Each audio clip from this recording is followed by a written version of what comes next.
감사한 마음이 드는 것 같습니다. 그래서 여러분들 예배 후에 또한 여러분들 인사 나누시기 바랍니다. 우리 같이 말씀 보도록 하겠습니다.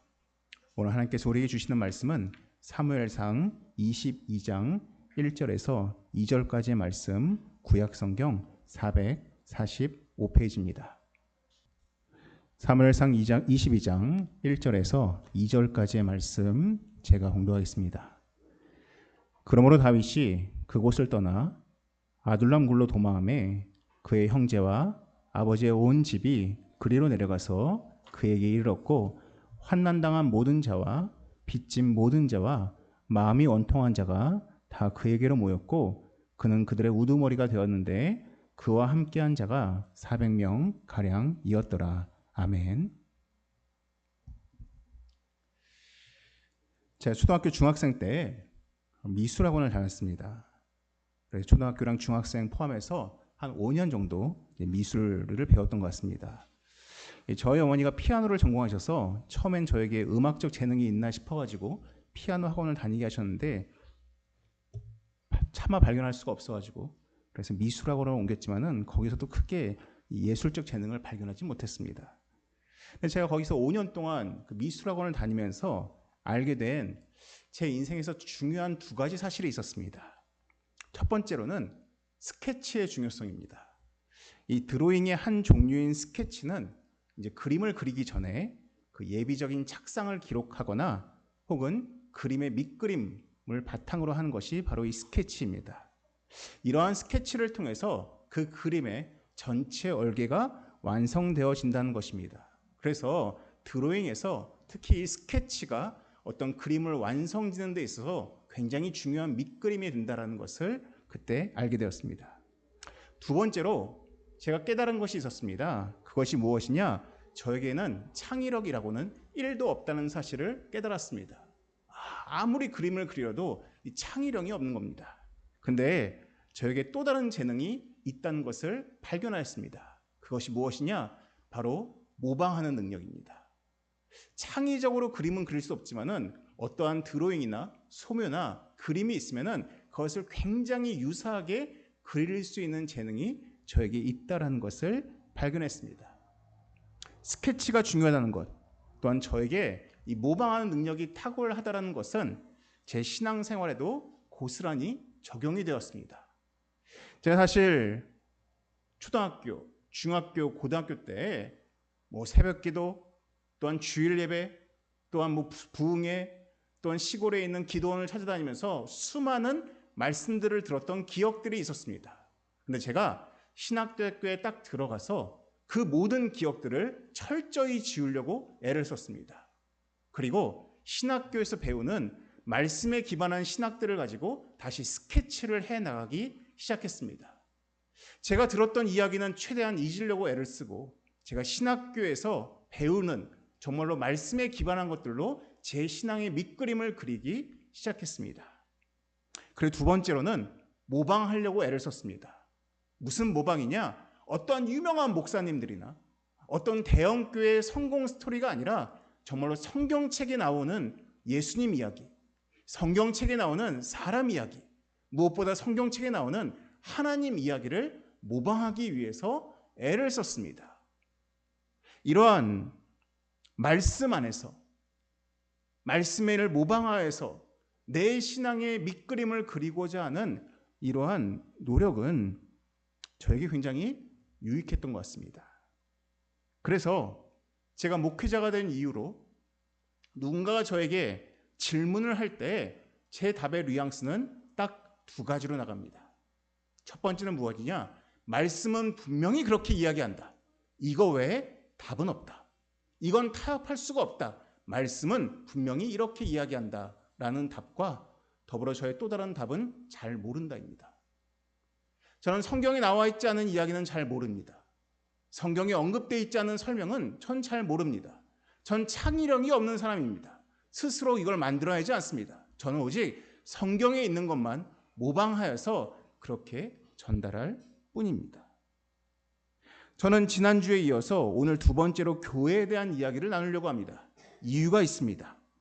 지난주는 우리 창립 기념주일이기도 하였지만은 동시에 종교개혁 기념주일이기도 하였습니다. 그래서 저는 항상 10월 마지막 주일과 11월 첫째 주, 이 두 주에 걸쳐서 항상 교회에 대한 이야기를 합니다. 오늘도 성경에 있는 이야기를 모방하여서 그 모방된 이야기로 우리 교회의 스케치를 함께 그려나가고자 합니다. 바로 아둘람 굴을 통해서입니다.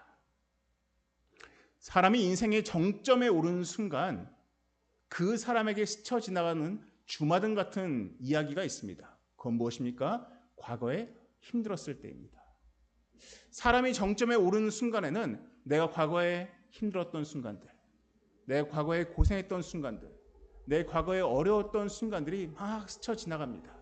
그러면서 그래, 내가 그때 그렇게 힘들었으니 내가 지금 이 자리에 와 있지라는 그러한 즐거운 추억을 회상합니다. 그런데 반대로 내가 인생의 가장 깊숙한 골짜기로 내려갔을 때 우리에게 스쳐 지나가는 그 과거는 과거에 내가 성공했을 때, 과거에 내가 무언가를 이루었을 때, 무언가를 손에 얻었을 때입니다. 참 그때 내가 좋았는데, 참 그때 내가 누렸었는데, 참 그때 내가 성공했었는데라는 그러한 기억들이 우리에게 스쳐 지나갑니다. 지금 다윗은 한 장소에 도착했습니다. 바로 아둘람 굴입니다. 이곳은 그의 인생에서 가장 내리막길의 가장 아랫부분이라고 할 수가 있습니다. 그 장소가 어떠한지 잠깐 여러분들에게 보여드리려고 합니다. 일대에 이러한 굴이 한두 개가 아니에요. 그렇군요. 그래서 만약에 이 다윗의 이 따랐던 무리들이 얼마라고? 400명가량이라. 그래서 이 400명가량이 어떻게 다 들어갈 수 있을까 하는데 이곳 저곳 또 연결된 굴을 통해서 한번 제가 이번에는 한번 끝까지 들어가 볼게요. 들어가셨어요? 예. 그러니까 곳곳에 이렇게 굴이 여러 군데가 있네요. 여기쯤 지날 때 박쥐가 나타났어요. 목사님 깜짝 놀라셨어요? 네? 푸덕푸덕 나오는데 네. 자 이제 이때 이제 이거 보셔요. 야. 그러면 또 다른 굴이 연결이 돼 있고 야, 진짜 안쪽이 굉장히 넓네요. 이 다윗의 그 따르던 그 당시 이 사울 왕에 의해서 눌린 자들 네. 또 이 핍박받은 자들 이런 많은 그 저변에 이런 사람들이 드디어 이 다윗을 찾아와서 다윗과 함께 이 이스라엘을 세울 수 있는 그 힘이 바로 이 아둘람굴입니다. 네. 이 일대 여러분 보시면 알겠지만은 이 우리가 아둘람굴이라고 하면은 보통 산 같은 능선에 구멍이 뚫려 있고 큰 굴로 생각하기 쉽습니다. 근데 저도 여기에 갔었지만은 여기에 들어가기 위해서는 기어가야 됩니다. 기어가서 그 굴길이 연결된 곳 가운데 그 넓은 장소 중에 한 군데가 바로 아둘람굴입니다. 과연 그가 이곳에 도착했을 때 그의 머릿속에 스쳐 지나간 과거는 어떠했겠습니까? 시작은 그가 사무엘을 만났을 때입니다. 그가 베들레헴의 한 촌동네에서 목동으로 어린 시절을 보낼 때 그 당시 이스라엘의 가장 유명한 영적 지도자인 사무엘이 그 동네에 찾아와서 다윗에게 기름을 붓습니다. 다윗의 인생이 상승기를 겪는 바로 그 시발점이었습니다. 그 다음에 그는 그 블레셋 장군 골리앗을 돌 하나로 무너뜨리고 그의 목을 팹니다. 사람들이 사울은 천천히요 다윗은 만만이라고 외칩니다. 그의 위상이 더욱더 올라가기 시작합니다. 더구나 사울 왕은 이러한 다윗을 자기 곁에 두기 위해서 자기의 딸과 다윗을 결혼을 시킵니다. 베들레헴 목동 가문에서 이제는 왕권의 한 축이 되는 가문의 사위가 되는 순간이었습니다. 이제 그의 인생에는 막힌 것이 없었습니다. 그의 인생은 탄탄대로였고 이제 온 이스라엘뿐만 아니라 온 주변 나라들도 다윗의 이름을 아는 그러한 때를 다윗이 맞이하게 되었습니다. 그런데 이때로부터 그의 고난은 시작됩니다. 어느 날 사울 왕이 질투심이 가득하여서 창으로 다윗에게 던져 그를 죽이려고 시도하였습니다. 어느 날 밤에는 군대를 보내어서 다윗을 죽이고자 애를 썼습니다. 결국은 다윗을 온 이스라엘 사람들로 하여금 쫓기는 자가 되도록 만들었습니다. 결국 다윗은 도망을 치기 시작합니다. 그가 맨 처음 간 곳은 이스라엘 땅 노비라는 땅이었습니다. 그가 그곳에 도착했을 때 그의 손에는 아무 무기도 없었습니다. 그래서 그 높 땅에 들어가서 무기를 구하는 장면이 있습니다. 그때 제사장이 그 얘기를 듣고서는 다윗에게 한 말이 있습니다. 사무엘상 21장 9절입니다.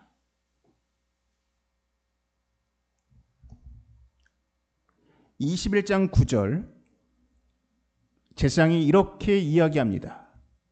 제사장이 이르되 내가 엘라 골짜기에서 죽인 블레셋 사람 골리앗의 칼이 보자기에 쌓여 에봇 뒤에 있으니 내가 그것을 가지려거든 가지라. 여기는 그것밖에 다른 것이 없느니라 하는지라. 다윗이 이르되 그 같은 것이 또 없나니 내게 주소서 하더라라고 말합니다. 지금 다윗에게 아무것도 가진 것이 없는데, 아무 무기도 없는데 그가 취한 무기는 그가 죽인 블레셋 장군 골리앗의 칼이었습니다. 아이러니하지 않습니까? 그의 인생이 상승기에 오를 때 그의 이름을 유명케 한 그 골리앗의 무기가 이제는 그의 유일한 무기가 된 것입니다. 그가 이 높당에 있다가 또 다른 장소로 옮기게 됩니다. 그곳은 가드라는 곳이었습니다. 그 당시 한 나라가 아니라 도시국가였던 가드라는 곳이 있는데 이 가드에 도착을 하게 됩니다. 근데 이것도 참 아이러니합니다. 왠지 아십니까? 블레셋 장군 골리앗의 고향이 바로 이 가드입니다. 그가 가드왕 아기스를 찾아갑니다. 근데 이미 다윗은 너무나 알려진 사람이었습니다. 그러니 왕이 이 사람 보니까 다윗 같은 겁니다. 가드 사람들에게 얼마나 원수겠습니까? 자기들의 고향 영웅인 블레셋 장군 골리앗을 죽인 인물이니 이 다윗을 그냥 내버려 둘 수가 없었을 것입니다. 이때 다윗이 택한 방법이 있습니다. 그 방법은 바로 21장 13절에 나옵니다. 그들 앞에서 그의 행동을 변하여 미친 체하고 대문짝에 그적거리며 침을 수염에 흘리매라고 되어 있습니다. 다윗이 가드왕 아기스에게 잡힐 수 있는 절체절명의 위기의 순간 다윗은 참 비참하게도 미친 척하기로 결정합니다. 입에 침을 질질 흘립니다. 이게 뭔지 아십니까? 그냥 개거품 문 듯한 그러한 표현을 했다는 것입니다. 대문짝을 그적거린다는 이 히브리어는 정확히 표현하면은 갑자기 미친 사람처럼 그 대문을 손으로 막 두들기는 겁니다. 미친 척하며 행동을 취하기 시작합니다. 막 큰 소리를 내기 시작합니다. 그러니까 저런 미치광이를 왜 데려왔냐라면서 쫓아버립니다. 그리고 도착한 곳이 결국 아둘람 굴이었습니다. 아마 그에게 있어서 이 장소는 정말로 자기 인생에서의 가장 밑바닥 같은 곳이었을 겁니다.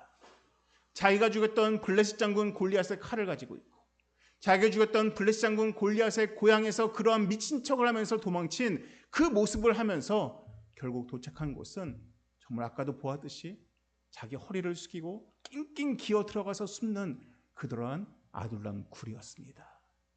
과연 이때 다윗의 마음이 어떠했겠습니까? 우리가 알 수 있는 그의 마음의 흔적이 있습니다.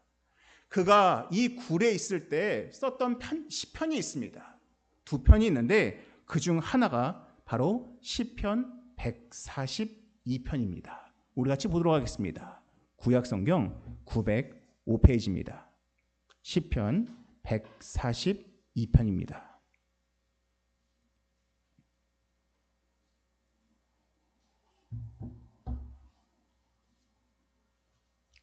시편 142편 구약성경 905페이지입니다. 142편을 보시면은 거기 위에 표제가 이렇게 쓰여 있습니다. 다윗이 굴에 있을 때 지은 맞쓰길 곧 기도라고 되어 있습니다. 오늘 1절부터 7절까지의 말씀 제가 읽을 테니 여러분 한번 다윗의 마음을 한번 느껴보시기 바랍니다. 내가 소리내어 여호와께 부르짖으며 소리내어 여호와께 간구하는도다.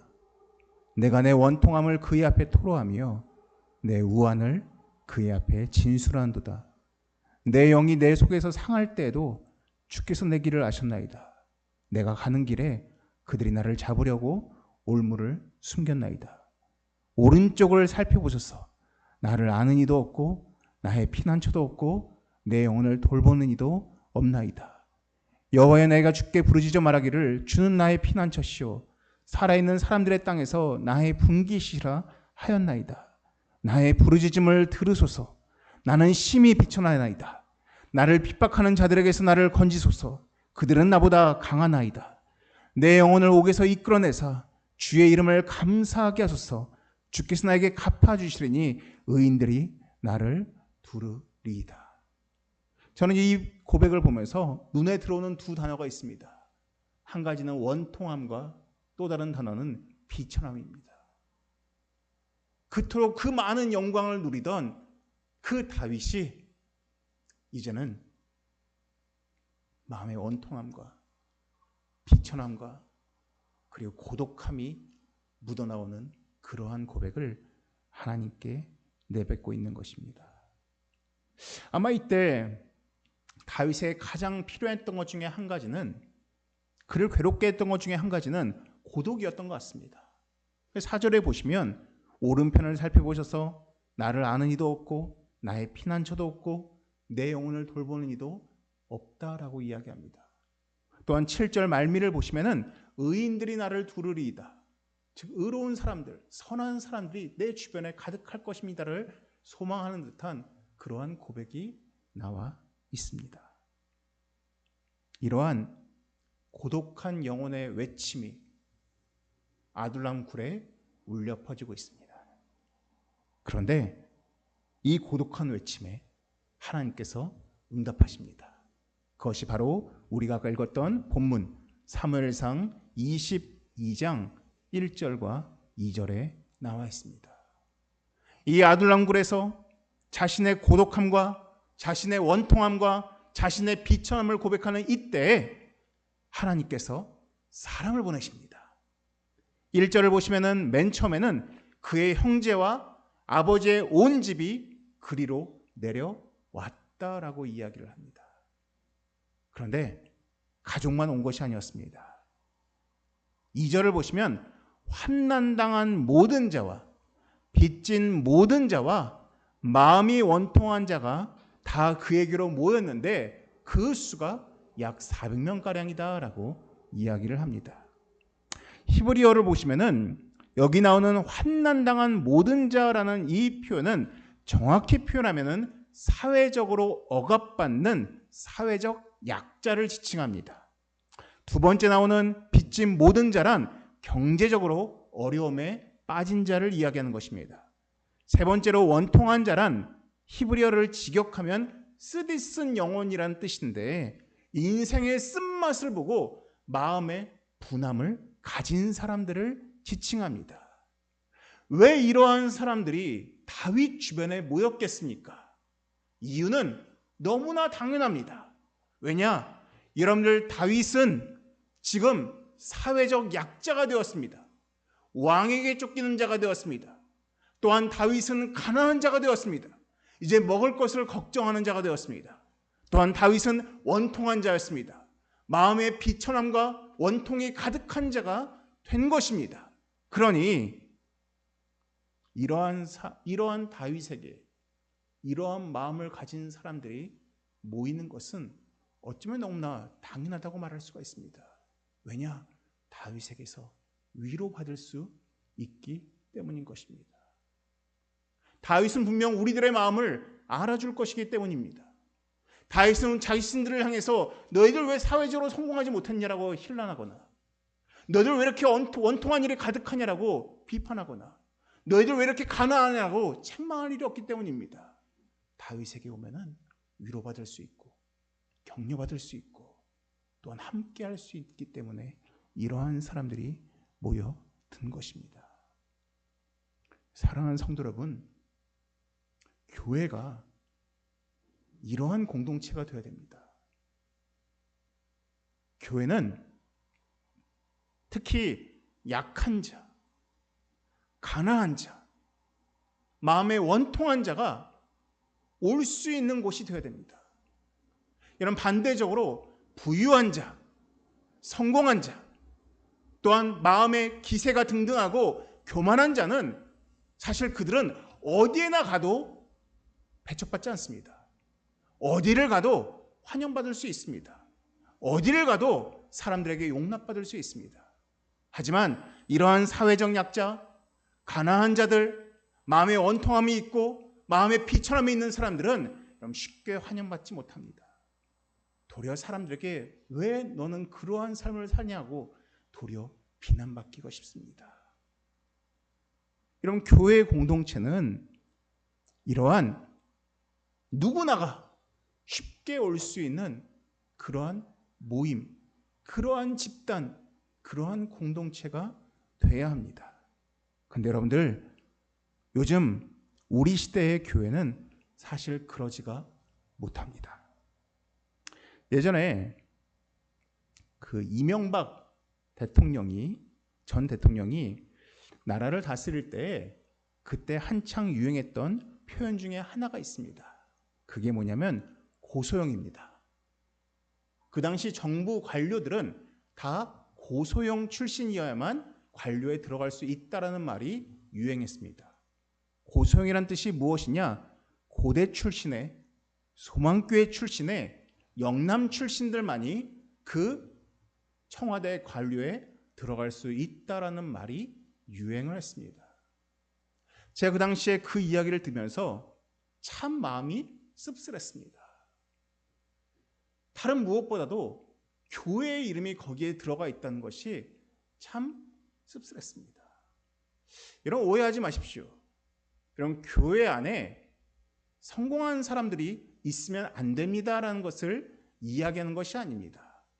제가 씁쓸하다고 말하는 것은 이 한국이란 나라에서 이제 교회는 소위 기득권 부류에 속하게 됐다는 것이 참 씁쓸하다는 것입니다.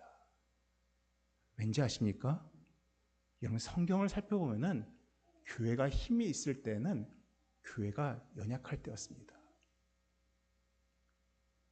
교회가 약할 때 그 교회가 강했습니다. 여러분, 혹시 평양 대부흥 운동을 아십니까? 이 평양 대부흥 운동이 일어날 때 교회에는 부자들이 많았습니다. 좀 배운 선교사들도 많았고 좀 배운 관료 출신들도 많았습니다. 근데 그 당시 교회가 죽었습니다. 교회가 힘이 없었습니다. 가진 것은 많았는데 힘이 없는 곳이 바로 교회였습니다. 근데 그때 한 부자가 한 부흥회에서 이러한 고백을 했습니다. 내가 죄인입니다. 내가 교만했습니다. 내가 가난한 자의 것을 훔쳤습니다. 그 당시 많은 한국 교회 내에서, 평양에 있는 많은 교회 내에서 많은 가진 자들이 자신의 죄를 고백하기 시작했습니다. 자신의 부도덕함을 이야기하고 자신의 교만을 이야기하기 시작했습니다. 자신의 약함을 말하기 시작했습니다. 그때 그 교회가 강해지기 시작했습니다. 여러분, 우리 교회도 비록 재정적으로 부족하고 교회에 건물이 없다고 해서 교회가 꼭 약하다고 말할 수가 없습니다. 왜냐, 우리들의 마음이 교만하다면, 우리들의 마음이 다른 사람을 정죄하는 마음이 있다면 이런 결코 이 교회는 약한 교회라 말할 수가 없습니다. 이런 교회가 강하냐 약하냐의 이 표현은 부유하냐 부유하지 않냐, 교회에 건물이 있냐 없냐, 교회에 사람이 많냐 적으냐로 구분짓는 것이 아닙니다. 과연 우리의 심성 가운데, 우리의 마음 가운데 내가 낮은 자의 마음을 취하기로 결정하느냐가 곧 그 교회가 하나님 앞에서의 약함을 자랑하느냐입니다. 저는 그런 의미에서 우리 예수님 주변에 모인 사람들에 대한 말씀이 떠오릅니다. 성경에 이런 말씀이 있습니다. 예수께서 마태의 집에서 앉아 음식을 잡수실 때 많은 세리와 죄인들이 와서 예수와 그의 제자들과 함께 앉았더니 예수님 주변에 세리와 죄인들이 많았습니다. 또한 이러한 말씀이 있습니다. 큰 무리가 다리 저는 사람과 장애인과 맹인과 말 못하는 사람과 기타 여럿을 데리고 와서 예수의 발 앞에 앉힘에 고쳐주시니 말 못하는 사람이 말하고 장애인이 온전하게 되고 다리 저는 사람이 걸으며 맹인이 보는 것을 무리가 보고 놀랍게 여겨 하나님께 영광을 돌리니라라는 말씀이 있습니다. 여러분, 예수님 주변에는 항상 이러한 약자들이 가득했습니다. 죄인들이 가득했고 과부가 가득했고 병든 자가 가득했고 또한 세리가 가득했습니다. 여러분, 예수님은 다윗처럼 이러한 공고함에 처한 분도 아니었습니다. 근데 예수님은 스스로 낮은 자의 위치에 오셨기 때문에 그러한 연약한 사람들이 쉽게 다가올 수 있었던 것입니다. 저는 여러분들에게 다윗처럼 좀 고생을 당하셔야 됩니다라고 말하는 것이 아닙니다. 저는 여러분들에게 권면하는 것은 우리가 다윗에게 이러한 사람들이 모여들었던 것은 그가 낮은 자리에 위치했을 때 모여든 것이고 예수님은 스스로가 낮은 자의 자리에 갔을 때 그러한 연약한 사람들이 모여들었더라고 말하고 싶은 것입니다. 저는 우리 교회가 이러한 아둘람 굴이 되었으면 좋겠습니다. 저는 우리가 이런 낮은 자의 마음을 가지면 좋겠습니다. 우리 가운데 원통한 자가 왔을 때, 우리가 경제적으로 약한 자가 이 교회를 찾아왔을 때, 또한 사회적인 약자가 이 교회에 찾아왔을 때 높은 자의 시선으로 정죄하거나 비난하거나 힐난한 자가 아니라 우리가 함께 낮은 자의 마음으로 품어주고 용납하고 그럼 이해해 줄 때 분명히 이 공동체는 누구나 쉽게 다가올 수 있는 보편적인 교회, 그러한 열린 공동체가 될 수 있으리라는 그러한 바람이 제 안에 있습니다. 역대하에 보면 이 당시 만났던 사람들 가운데 훗날 그 용사가 된 사람들에 대한 기록이 나와 있습니다. 그런데 그 기록 가운데 이 아둘람 굴에 있었던 사람들과의 일화가 한 개 남아 있습니다. 이러한 내용입니다. 하루는 다윗이 너무 목이 말랐습니다. 근데 자꾸만 머릿속에 자기 고향 그 베들레헴 우물가에서 나왔던 그 물이 너무 마시고 싶은 겁니다. 그래서 혼잣말로 이런 말합니다. 내가 그 베들레헴 우물가에 있는 물을 마신다면 참 원이 없겠네라는 고백을 합니다.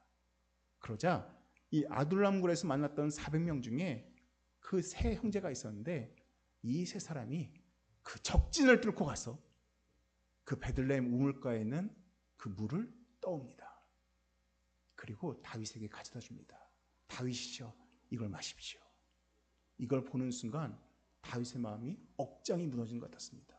내가 괜히 쓸데없는 말을 해서 내가 정말로 사랑하는 이 세 사람이 다쳤으면 어떡할 것 뻔하는 그러한 한탄을 합니다. 그러면서 그 물을 그냥 하나님께 붓습니다.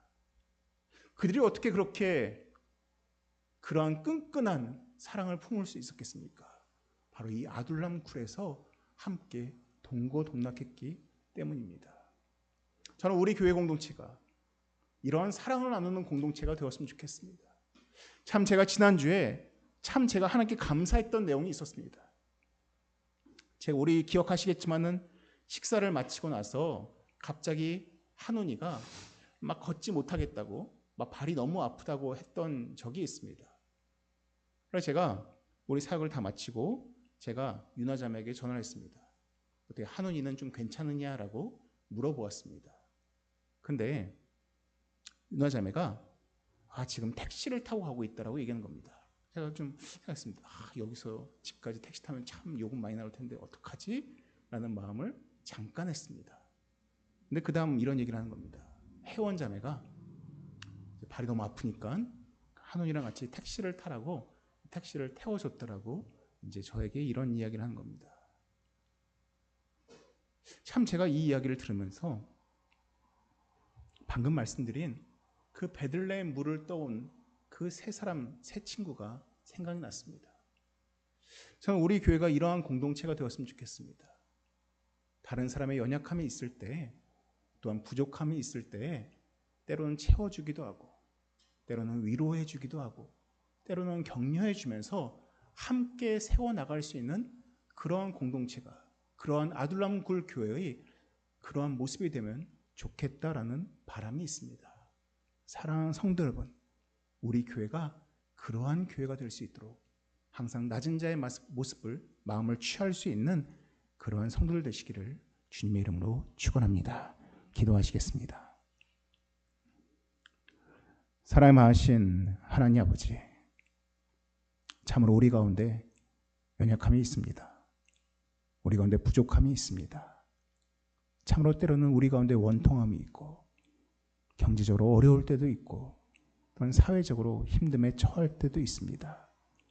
하지만 주님, 그러한 때에 우리에게 허락하신 이 공동체를 통해서 서로가 서로를 위로하게 하시고, 또한 위로를 얻게 하시고, 서로의 필요를 채워나갈 수 있는 그러한 아둘람 굴의 그 교회의 모습이 바로 우리의 모습 될 수 있도록 하나님 우리를 도와주시옵소서.